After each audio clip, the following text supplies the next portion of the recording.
Can you imagine getting a tick bite right on Yonge Street in the middle of Toronto? I still can't believe it, but I find a live feeding tick on my body after briefly sitting on Yonge Street near Davisville Station the day before.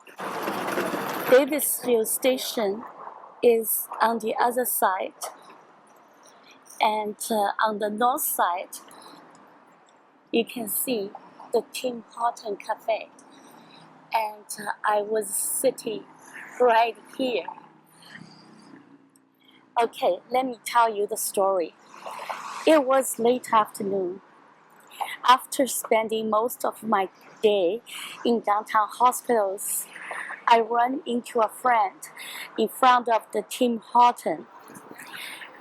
We decided to sit on the edge of a raised flower bed and chat for a bit. This is where we sit. After that, I went home. The next day, my back felt kind of itchy. When I reached back to scratch it, I felt this weird, soft, jelly-like piece. Honestly, I thought it was just a leftover ECG patch from my hospital visit. I pulled it out.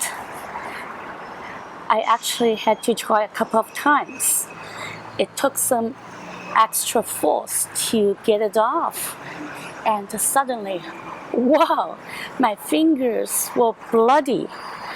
That's when I looked down and saw a bug.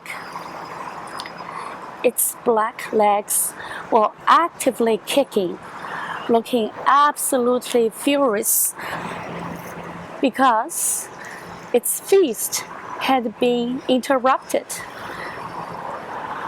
I was so startled that I immediately dropped it on the ground. Once I calmed down, I realized I need to take a picture. After that, I managed to scoop it up and wrap it securely in a plastic bag. Was it a tick? Its body was a weird tan brown color, and there was a distinct red dot right in the middle of its stomach. What is it? I asked the AI to identify the beast from the photo. The AI confirmed my worst fear. Not only was it a tick, it was an engorged black-legged tick, also known as a deer tick. Engorged means it had been attached to me for quite some time and had sucked enough blood to completely inflate and change the color to beige. Can you imagine? This beast actually went to bed with me and had sucked my blood for more than 24 hours before it was taken out by my fingers. The AI also pointed out something wild.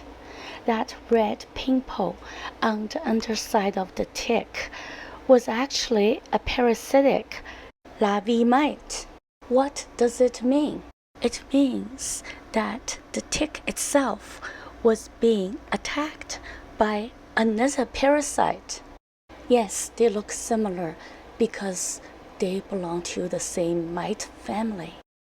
The larva of the mite punctures the tick's outer shell, and just like what the tick did to me, it drinks the tick's body fluid, the insect equivalent of blood. It is literally a parasite sucking the life out of another parasite.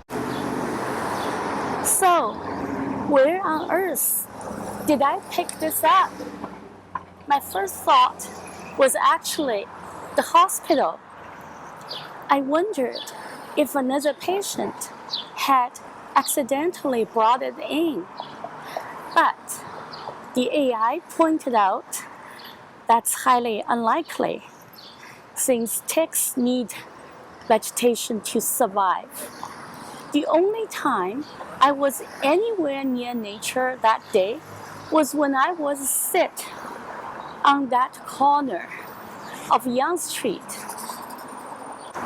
You see, there are some bushes right behind where I was sitting. But it's crazy. This is Yonge Street. This is middle of Toronto. It's a massive transit hub packed with traffic, stores, and crowds of people.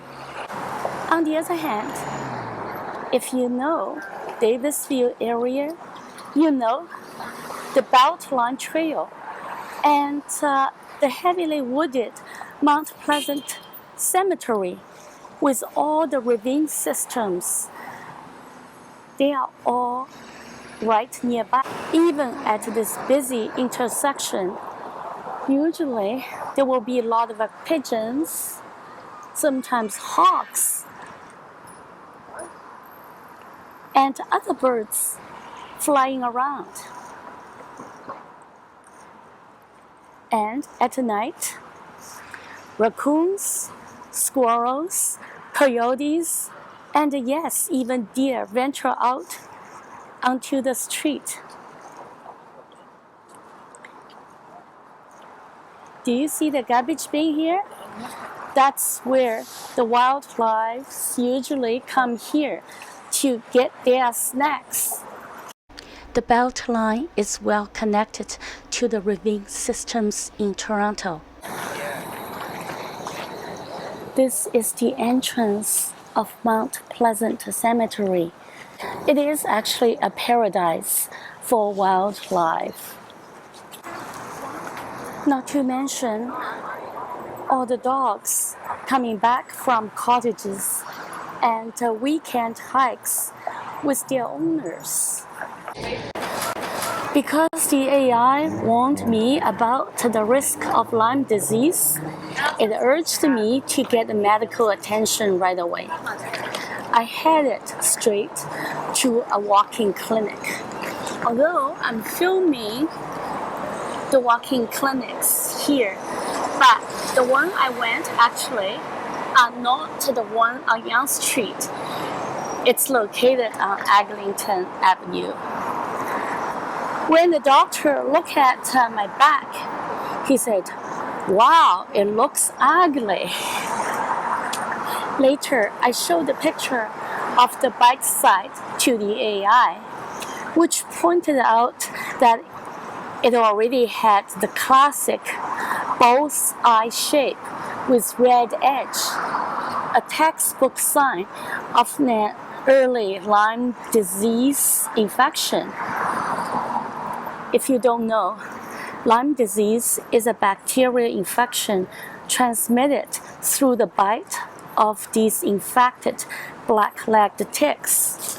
What are you eating? If you don't know, Lyme disease is a bacterial infection transmitted through the bite of these infected black-legged ticks, and leaving it untreated, it's a massive risk.